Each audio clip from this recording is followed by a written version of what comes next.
रूस पर किस तरह से हमले किए गए हैं उससे जुड़ी है खबर। रूस के लेनिनग्राद में विध्वंसक हमला हुआ है और लेनिनग्राद पोर्ट पर यूक्रेन ने ड्रोन अटैक किया है। यूक्रेनी हमले के बाद रूसी टैंकर में आग लग गई, हजारों लीटर तेल जलकर खाक हो गया। तो लेनिनग्राद पर यह हमले किए गए हैं और जानकारी मिल रही है कि इस हमले में लेनिनग्राद पोर्ट पर टैंकर बर्बाद हो गया, तबाह हो गया, हजारों लीटर तेल जलकर खाक हो गया। तस्वीरें आप देखिए, जिस टैंकर में आग लगी उसकी कैसे आग की लपटें आसमान छूती नजर आ रही हैं। रूस का लेनिनग्राद, जहां पर यह विध्वंसक हमला किया गया है, लेनिनग्राद पोर्ट पर अटैक किया गया है। और रूस में ऑयल रिफाइनरी पर ड्रोन अटैक किया गया है। यूक्रेन ने बाशनेफ्ट में नोवोइल रिफाइनरी को टारगेट किया है। नोवोइल रिफाइनरी का एक यूनिट भी क्षतिग्रस्त हो गया है। फ्रंट लाइन से 1400 किलोमीटर दूर है ये रिफाइनरी जहां पर हमले किए गए हैं। तो तस्वीरें भी आप देख रहे हैं, नोवोइल रिफाइनरी को टारगेट किया गया। ये रिफाइनरी का जो एक हिस्सा था, एक यूनिट था, वो पूरी तरह से क्षतिग्रस्त हो गया। फ्रंट लाइन से 1400 किलोमीटर दूर है ये रिफाइनरी जहां पर टारगेट किया गया है।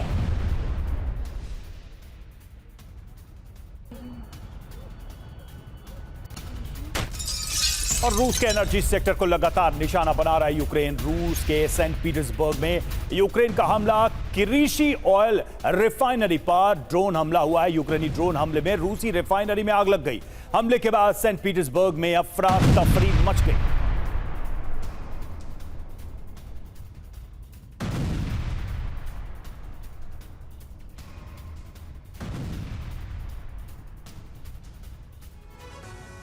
तो इस तरीके से रूस के अलग अलग हिस्सों में ये हमले किए जा रहे हैं यूक्रेन की तरफ से। मनीष हमारे साथ, हमारे सहयोगी जुड़े हुए, सीधे चलते हैं उनके पास। मनीष, ये जो फ्रेश हमले किए जा रहे हैं यूक्रेन की तरफ से, ये नई कोशिश की जा रही है, इसको कैसे डिकोड किया जाए, क्या समझा जाए? और स्क्रीन पर आप हमारे साथ हमारे डिफेंस एक्सपर्ट अनुज माथुर को भी देख रहे हैं। माथुर सर के पास जाएंगे, लेकिन सबसे पहले मनीष आपसे क्या जवाब होगा, किस तरह से देखा जाए ये जो अलग अलग जगहों पर अलग अलग तरीके से टारगेट किए जा रहे हैं और खासकर जो ईंधन के ठिकाने हैं उनको हिट कर रहा है यूक्रेन? देखिए, रूस यूक्रेन के युद्ध क्षेत्र में जो नया पैटर्न देखने को मिला है बीते कुछ हफ्तों में, वो ये कि जब यूक्रेन को लगा कि उनके पास अब सैनिकों की संख्या काफी कम हो रही है, तो उन्होंने अपनी पूरी ताकत ड्रोन वॉरफेयर में लगाई है। और पिछले कुछ समय से यूक्रेन ने खुद भी काफी संख्या में ड्रोन बनाए और इसके अलावा यूरोपीय देशों ने भी या तो खुद बनाकर सप्लाई किए या फिर यूक्रेन में प्लांट लगवाया और वहां से काफी संख्या में ड्रोन बनाए गए। इसलिए आप देखेंगे कि अब यूक्रेन के पास ड्रोन के रूप में मारक क्षमता ज्यादा हो गई है बनिस्बत पहले की तुलना में। हालांकि लगातार ड्रोन का इस्तेमाल हो रहा था, लेकिन अब यूक्रेन अपनी सीमा से कई 1500 किलोमीटर अंदर, 2000 किलोमीटर अंदर रूसी शहरों में, रूसी प्लांट पर आक्रमण करने में कामयाब होता है। हालांकि आज के हमले को लेकर जो लेनिनग्राद के गवर्नर हैं, उन्होंने ये कहा कि प्लांट पर जब ड्रोन आया था तो उसे डिस्ट्रॉय कर दिया गया था और उसका जो मलबा गिरा उसकी वजह से आग लगी थी और उसमें कोई हताहत नहीं हुआ।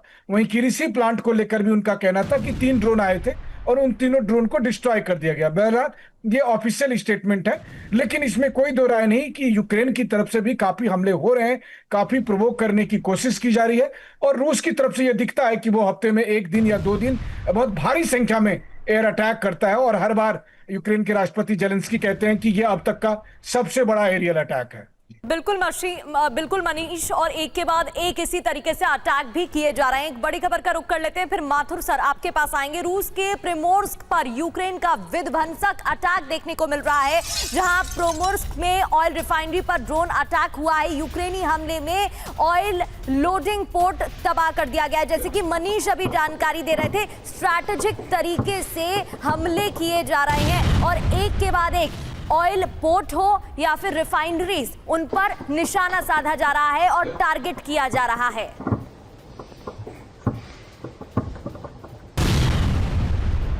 तो ऑयल रिफाइनरी पर ड्रोन अटैक किया गया है। तस्वीरें आप देख रहे हैं, धमाका इसके बाद हुआ है और ये तस्वीरें देखिए, प्रिमोर्स्क में ये अटैक किया गया है।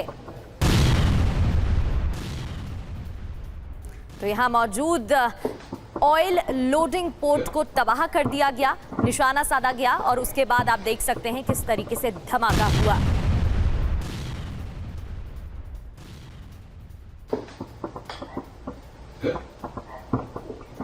रूस के पर्म क्रॉय में यूक्रेन ने ड्रोन दागे हैं। मेटाफ्रेक्स केमिकल प्लांट में तबाही देखने को मिली और हमले के बाद प्लांट का एक यूनिट बंद भी हो गया। मेटाफ्रेक केमिकल्स प्लांट में ये तबाही हुई है जहां पर धमाका होता है। तस्वीरें इसी से जुड़ी आपको टीवी स्क्रीन पर दिखा रहे हैं। रूस के पर्म क्रॉय में यूक्रेन ने एक के बाद एक ड्रोन दागे, जिसके बाद तबाही की ये तस्वीरें आप देख रहे हैं। हमले के बाद प्लांट का एक यूनिट भी बंद। तो यूक्रेन का विध्वंसक हमला, शहर शहर रूस दहला, किस तरह से ये हमले हुए, कुछ जानकारियां आपके सामने। रूसी रिफाइनरीज पर यूक्रेन के ताबड़तोड़ हमले हो रहे हैं। यूक्रेन ने रूस के कई रिफाइनरी को ड्रोन से अटैक किया है, जिसमें Leningrad, Saint Petersburg, Slomensk, Primorsk में रिफाइनरी पर हमले हुए। यूक्रेन हमलों से रूस की 15% ऑयल फैसिलिटीज को नुकसान पहुंचा, ऑयल कैपेसिटी को नुकसान पहुंचा है। यूक्रेन ने 81 रूसी ऑयल रिफाइनरी को टारगेट किया। 2025 में 17 रूसी तेल रिफाइनरी और डिपो पर हमले किए गए और ये हमले जारी हैं लगातार। और देखिए कीव के पास, इधर खबर यह है कि कीव के पास तेल भंडार में भयंकर विस्फोट हुआ। विस्फोट के बाद भीषण आग लग गई। तेल भंडार पर रूस ने किया विध्वंसक अटैक।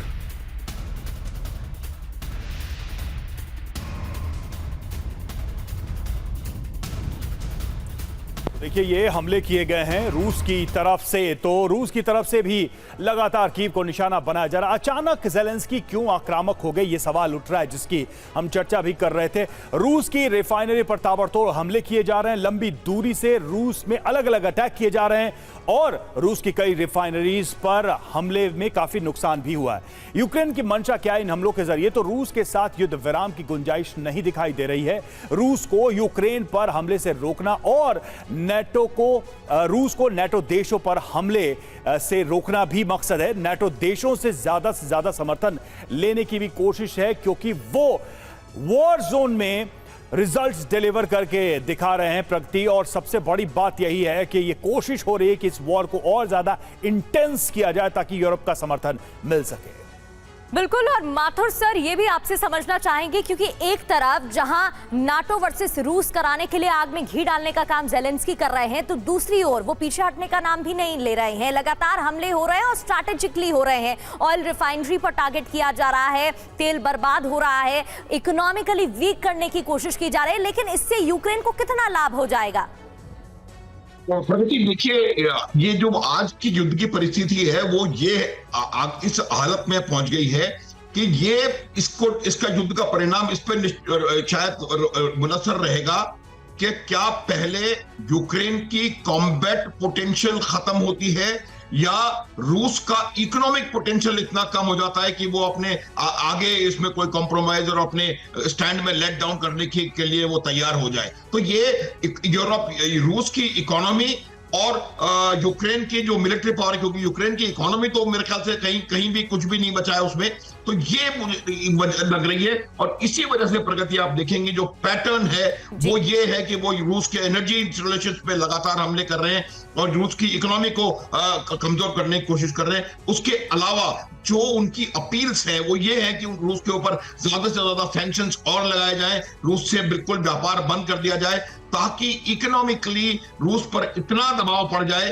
कि रूस बाध्य हो जाए अपने स्टैंड को मेल्ट डाउन करने के लिए। जहां तक सवाल रूस का है, रूस इस बात को जानता है कि अगर उन्होंने यूक्रेन के कॉम्बैट पोटेंशियल को इतना कम कर दिया कि वो आगे बढ़ने की आगे लड़ने में काबिल नहीं रहे, तो उनकी विजयश्री निश्चित है। एक और मैं बात आपको बताता हूं, तो थोड़ा सा फर्क मुझे नजर आ रहा है, वो ये है कि रूस जमीन पे भी, ऑन ग्राउंड भी थोड़ा एडवांसमेंट कर रहा है। आप देखेंगे कि कुछ ना कुछ जगह पर एक गांव ले लिया, 2 जगह ले ली, क्योंकि जब तक वो पूरी तरह से डॉनबास को 100% अपने कब्जे में नहीं करेगा, मुझे लगता नहीं है कि वो रुकने वाले हैं। और यही वजह है कि वो अट्रिशन वॉरफेयर के साथ साथ ग्राउंड पे भी अपनी पोजीशन को कंसोलिडेट करके, रूस की तरफ से, पुतिन की तरफ से ये डिक्लेयर्ड ऑब्जेक्टिव है इस वॉर का, और इस ऑब्जेक्टिव को, इस लक्ष्य को कई बार वो अलग अलग मंचों से कह भी चुके हैं, बता भी चुके हैं।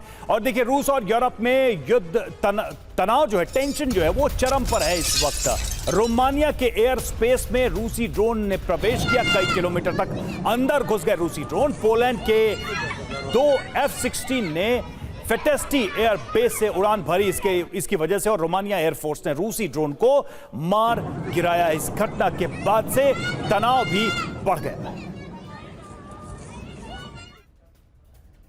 रोमानिया में ड्रोन हमले की चेतावनी भी दी गई है। यूक्रेन से सटे क्षेत्रों में इसी को लेकर अलर्ट जारी किया गया है। लोगों को सुरक्षित स्थान पर जाने के निर्देश दिए गए हैं। ड्रोन इंटरसेप्ट किए जाने के बाद अब अलर्ट जारी किया गया है। तो जो यूक्रेन से सटे क्षेत्र हैं, वहां पर भी अलर्ट जारी कर दिया गया है, सायरन भी बजाए। और अमेरिका को किम की बहन की धमकी। जी हां, अमेरिका के ज्वाइंट ड्रिल को लेकर वार्निंग। किम की बहन ने वॉर ड्रिल को नॉर्थ कोरिया पर हमला बताया। नॉर्थ कोरिया पर खतरा हुआ तो अंजाम बुरा होगा। अमेरिका, दक्षिण कोरिया और जापान करने जा रहे हैं ज्वाइंट वॉर ड्रिल।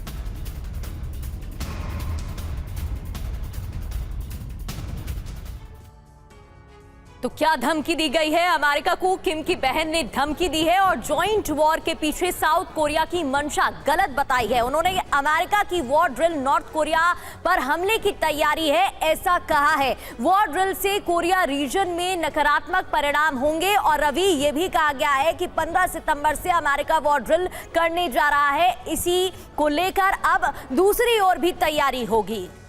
बिल्कुल, वॉर ड्रिल में अमेरिका, जापान और साउथ कोरिया हिस्सा लेंगे। वॉर ड्रिल में अमेरिका के 21,000 सैनिक हिस्सा ले रहे हैं और इसी को लेकर नॉर्थ कोरिया ने एक तरीके से नाराजगी भी जताई है। इसे चेतावनी के रूप में भी देखा है।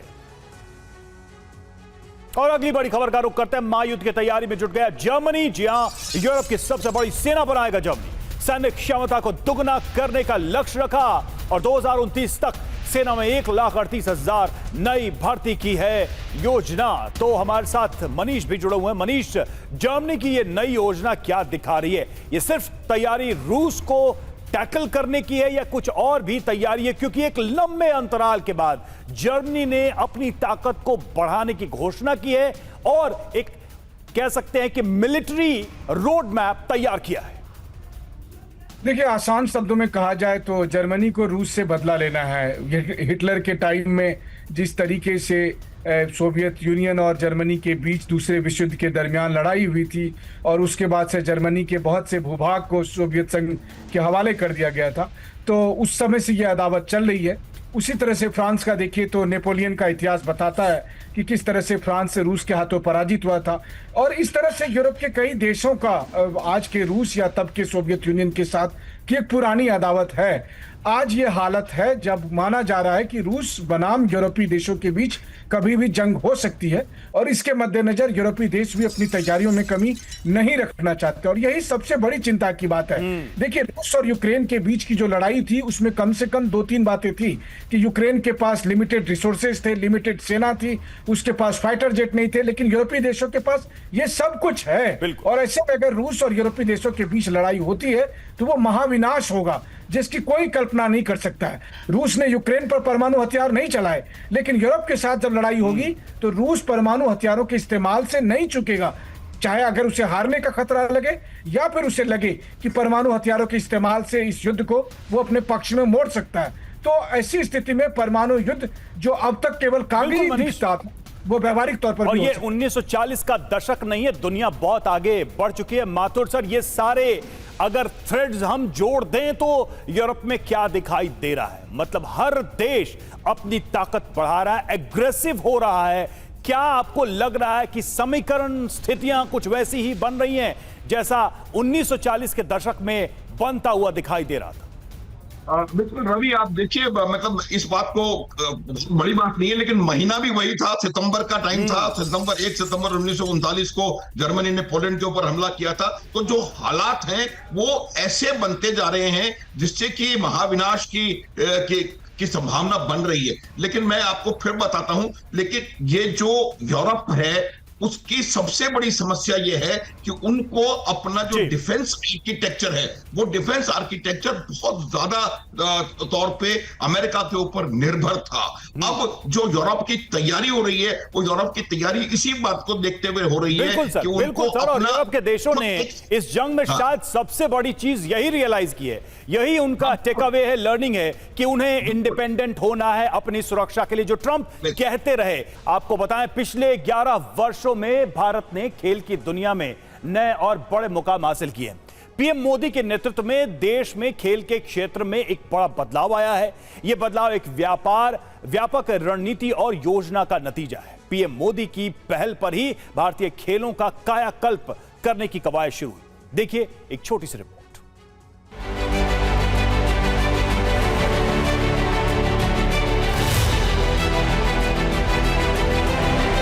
पीएम मोदी ने हमेशा खेलों को देश के लिए एक मजबूत शक्ति के रूप में देखा है। उन्होंने कई बार ये बात दोहराई है कि खेल देश में एकता बढ़ाने, युवाओं को प्रेरित करने और भारत को एक उभरती हुई वैश्विक ताकत के रूप में स्थापित करने में अहम भूमिका निभाते हैं। साथियों, खेल टीम स्पिरिट पैदा करते हैं।